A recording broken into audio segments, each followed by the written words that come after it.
speed.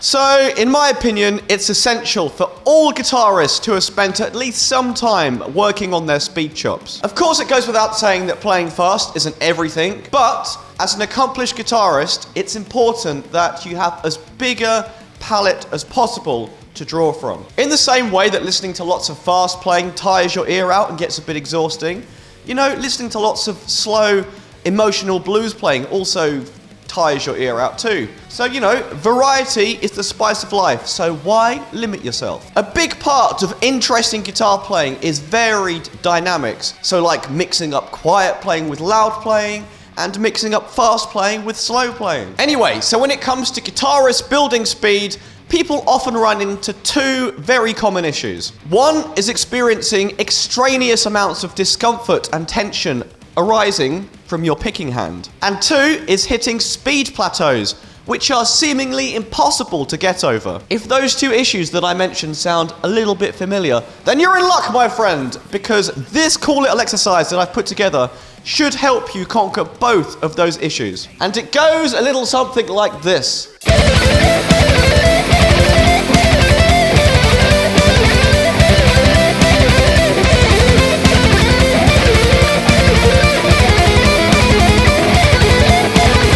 So a lot of guitar tutors out there will tell you that the best way to increase speed is to start at very slow tempos and then methodically increase bit by bit until you work up to like crazy speeds. Now, this method can definitely work for some people, but from my experience, the vast majority of players who try this, they inevitably end up hitting a plateau at some point, and you know, which they just can't get over for the life of them, then start pushing themselves too hard, getting like hand cramp, and then just start getting discouraged because they can't play anymore, and you know, it's all just a horrible, horrible disaster. It's frustrating because you know that physically you are capable of pushing yourself past that speed boundary, but you know, you just can't get your hands to do what you want your brain to get them to do. So in order to reach those super fast speeds, eventually you just have to say fuck it and just cut loose and go for it. And by far the best method I found to do this is to practice playing super fast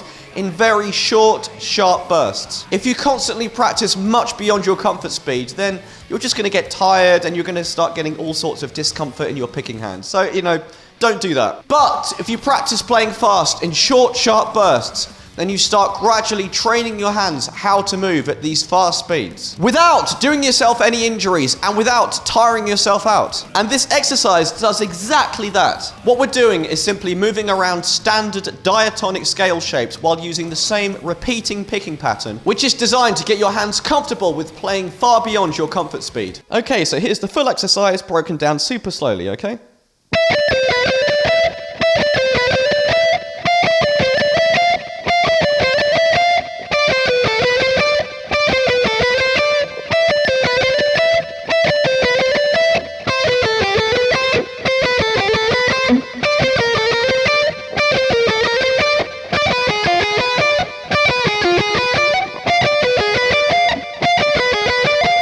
So I know it may not be terribly exciting playing this exercise at slower tempos, but trust me, you'll have a much easier time at the faster tempos if you take the time now to learn the patterns and settle in that muscle memory at the slower tempos. But when you are ready to start pushing that speed, I've taken the liberty of providing 5 different backing tracks at 5 different tempos, increasing at 30 BPM increments.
So what I want you to do now is to have a go at the exercise, starting from the slowest backing track and going up one at a time, faster and faster, until you get to the one which is just like way too fast for you, that's just impossible right now.